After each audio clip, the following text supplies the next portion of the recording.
Hello guys, in today's video I'm going to show you how to change Cas background on Sims 4. So first of all, you need to find the background you want. So for example, you can go to thesimsresource.com, then search for Cas background, and here you will find a lot of options. So for example, today I chose this watercolor one and just downloaded it. You can also go to, for example, Maxis Match CC World, but I would maybe use the Sims resource because it has a lot of backgrounds.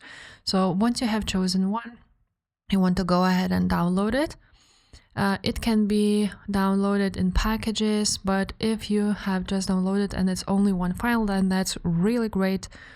If it is not, then you want to extract and add it, for example, to your desktop. Now to add your background, you want to go ahead to your documents, and then on documents, it's electronic arts.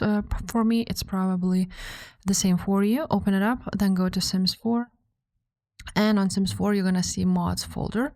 So you want to go ahead and add the background there. After you've done that, you want to go ahead and launch your Sims. Now you will see it on your custom content.